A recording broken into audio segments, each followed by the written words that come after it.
You're never going to believe this story. Never, baby. I'm telling you, it's an unbelievable thing that happened.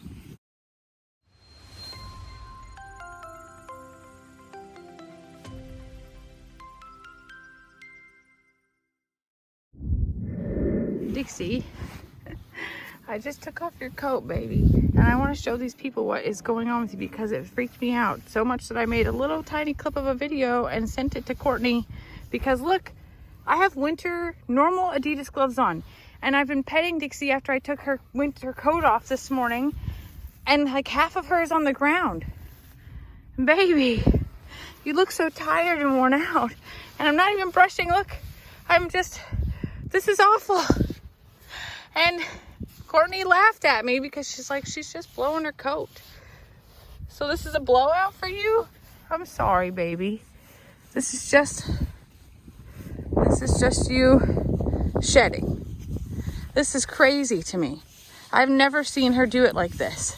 Oh, she's mad now that I made a video. It's not bad, baby. It's just, all of you is here. It's here. Oh, you want to eat while I do it? Well, at least you're downwind. Dixie is, y'all know, my therapy horse.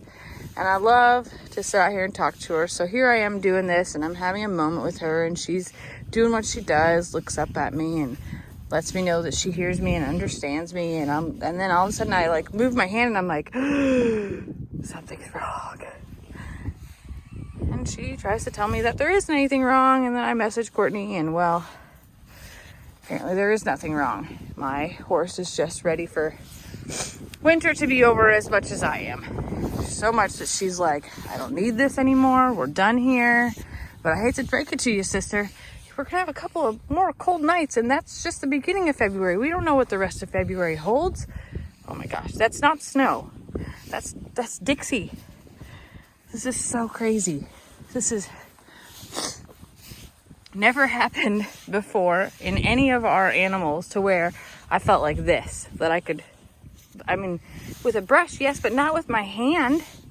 I just noticed that whenever I took off her coat, she just looked fatted. You know, she's got longer hair than the other horses and donkeys. So I was fluffing it up and then it came out and it just kept coming out. Yeah, maybe she wanted to see snow and she's like, I'll make it snow instead of I'll make it rain. Okay, that was a bad joke. That was a bad joke, Dixie. What I was talking to Dixie about is something that happened to me in my younger years. And you're not going to believe this whenever I say it. But there was a woman. So what I was talking to Dixie about was, I read a question the other day. And it was, if you were in a room with every person you've ever met in your life, who would be the person you would go look for? And I told Dixie that I have met a significant amount of people in my life.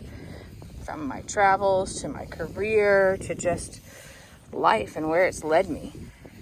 But there is one person, Dixie. One. I know we didn't get to this part because I had my little moment of meltdown, but you're never going to believe this story. Never, baby. I'm telling you, it's an unbelievable thing that happened.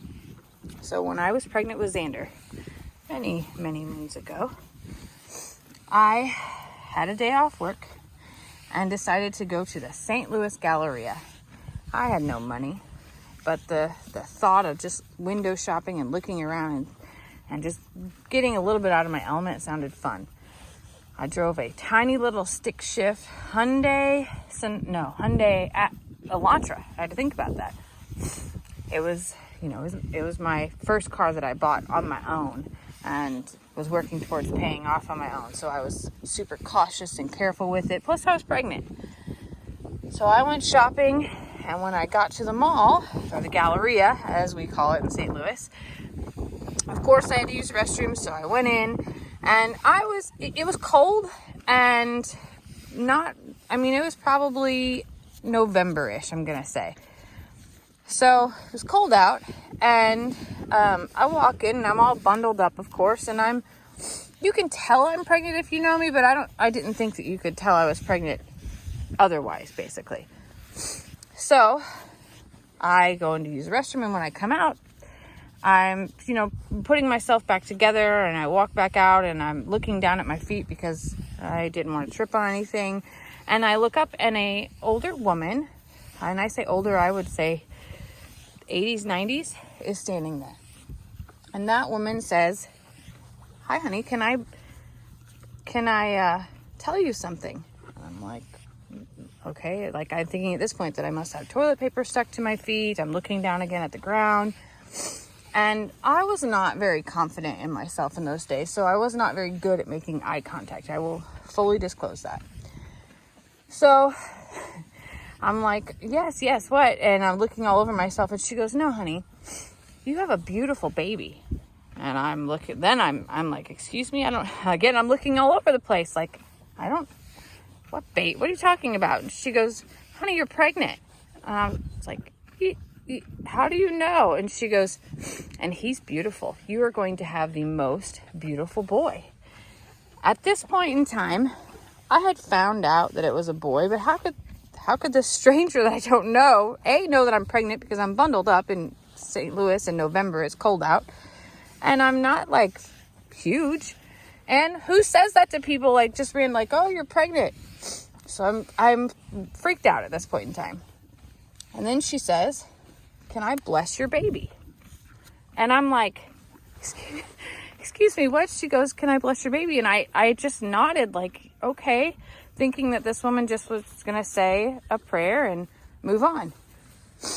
She steps forward to me, Dixie. She completely steps forward to me. I know, it's unbelievable. And what she says to me is,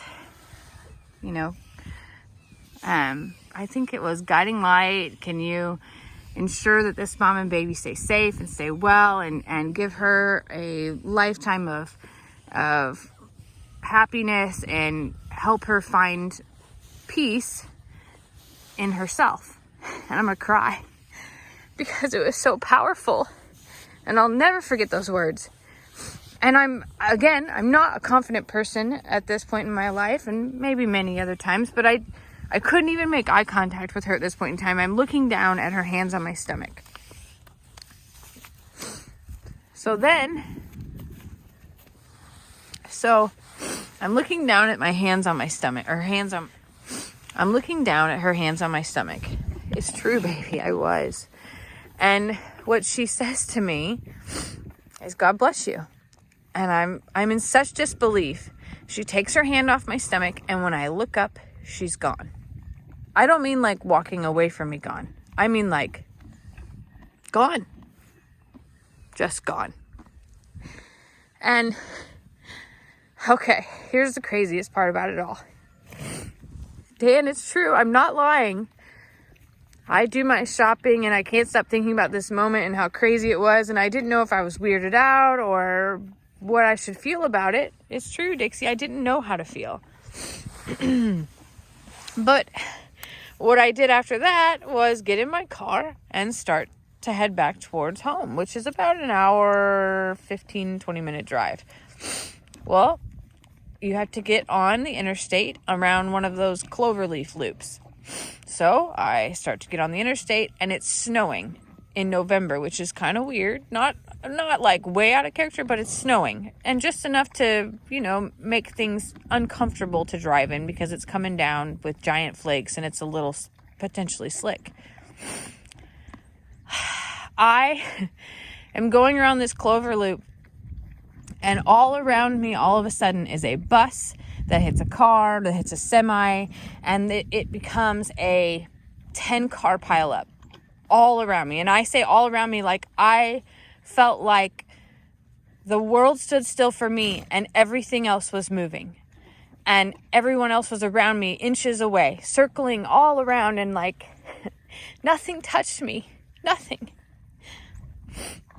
And when I was done, I had to pull over and collect myself because this was a crazy thing that happened all around me, and I'm in the center of it, and nothing happened to me. Nothing. I drove home that day and was so freaked out. freaked out because, I mean, let's be honest here. I don't know who that woman was. That's never happened to me again. I never saw her again. She was gone. She vanished. I thought that I was crazy. I thought that I dreamt it forever. But this question of if there's anyone, if you're in a room with all these people that you met in your life, every single person, who would you look for? I would look for her. I would absolutely look for her. And I have so many questions for her. I have so many questions for her. I don't know if that is tied. I think about it all the time. But I am blessed. And I'm blessed for so many reasons. And for whatever reason, that woman knew I was pregnant and knew I was having a boy. And I guess knew that I needed something a little extra that day. So, I don't know how I got from talking about Dixie's blowout to that today. But I just thought I'd share that story. That story is a pretty powerful one for me, Dixie. And,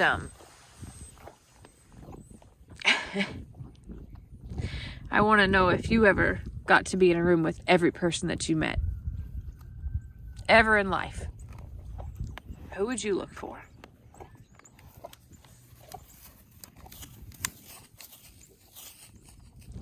I want to know if you ever got to be in a room with every person that you met. Ever in life. Who would you look for?